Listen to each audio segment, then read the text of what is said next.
Well, from the total solar eclipse to the second annual pickleball tournament for YMCA Central East Ontario, we now go to spring messaging, specifically spring water awareness safety messaging. Joining us from Quinte Conservation is Lindsay Nash, the Outreach and Stewardship Coordinator. So Lindsay, so great to have you on the program. Nice to meet you. Nice to meet you. Thank you for inviting me.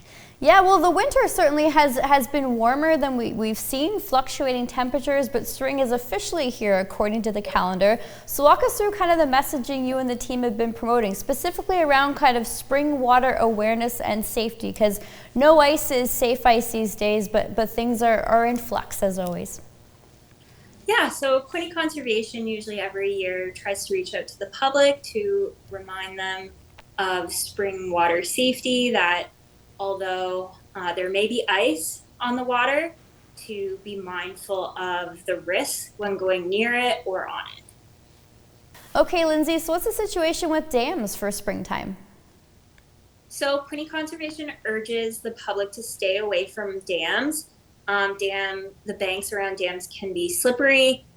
They're dangerous because of fast-moving water, and then debris and ice can also be caught in dams. So we just recommend the public always stay away from dams, but especially at this time of year. What different colors of ice should we be mindful of as we're out and about? So right now you shouldn't be on any ice because it's been so warm. But in the cold of winter, if you are considering going on ice, some things you're going to want to keep in mind is clear blue ice is the strongest ice. White and opaque ice is about half as strong as clear blue ice. And then gray ice is actually unsafe because the gray in the ice indicates a presence of water. And then some things to consider are fast-moving water typically weakens the ice. So if you're in a narrow area or a river, you may want to reconsider even if it has been really cold. Snow acts as an insulator on ice. So if there's a considerable amount of snowfall, you'll want to be mindful of that as well. And then sand and salt from stormwater outlet can also weaken ice. The whole point of putting sand and salt on our roads is to degrade the ice. Well, it happens the same way when it outlets into our lakes and rivers. What are some areas around waterways and lakes that aren't safe? I know we mentioned banks every year being not as stable as they normally are in warmer weather. Yeah, so slippery banks, you want to stay away from slippery banks at this time of year. The waters are very frigid, so if you fall in, hypothermia is certainly a risk. And then also collapsible banks, you'll want to stay away from river and stream banks that may have been susceptible to erosion from thaw and ice damage. Now let's go towards Lake Ontario, Lindsay, because we always see some beautiful ice mounds every winter, but this year specifically, they have not been safe. Yeah, so ice mounds on Lake Ontario can sometimes be called ice volcanoes, and they are really pretty, but due to the nature of the wave action in this area, they may be hollow or not very strong, so we always advise people not to walk on ice mounds or ice volcanoes. What's the messaging for young youth and teens specifically? We just finished March break, the weather's warm, everyone's out and about, but for youth especially, they really have to be mindful. The buddy system is so important at that age. Yeah, so we actually have resources online for teachers on our Quinte Conservation website because we really want to encourage ice safety and water awareness with the youth.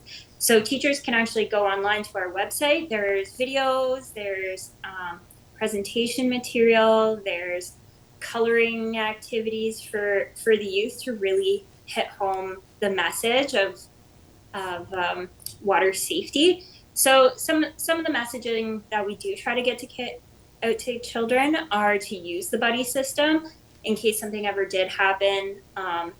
Somebody knows where they are. And then also to let an adult know when you're playing near water or ice, or just in general, if you're outside in the wintertime, make sure an adult knows where you are. All good things to keep in mind, especially for next winter. But lastly, Lindsay, what causes flooding, especially here in the Quinte region? Because one spring we seem to be okay, then the next spring the Wye River is really a focus of concern. So Quinte Conservation is concerned about flooding in the springtime.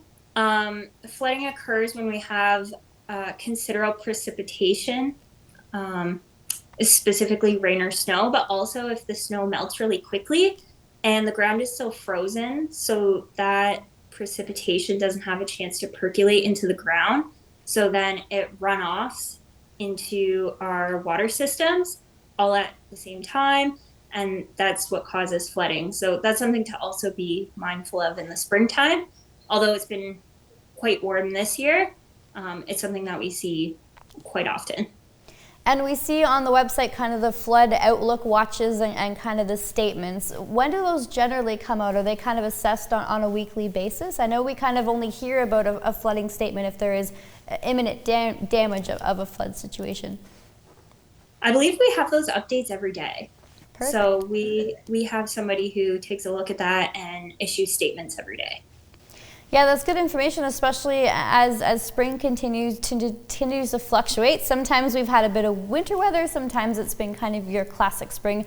More information, Lindsay, on kind of Quinte Conservation messaging. You mentioned kind of the video. Where can everyone go? Because I know on social media there's been some great components too. Well, of course, we have social media, Facebook, X, or Twitter, LinkedIn, and then our website. There's lots of information on our website. All right, Lindsay Nash, once again, the Outreach and Stewardship Coordinator with Quinte Conservation. Lindsay, so great to have you on, and thanks so much to Patricia and Ken and Dr. Rohr, who also joined us on the show. Once again, once around Quinte here, Cogeco style. Thanks so much, and we'll see you next week. Thanks, Lindsay.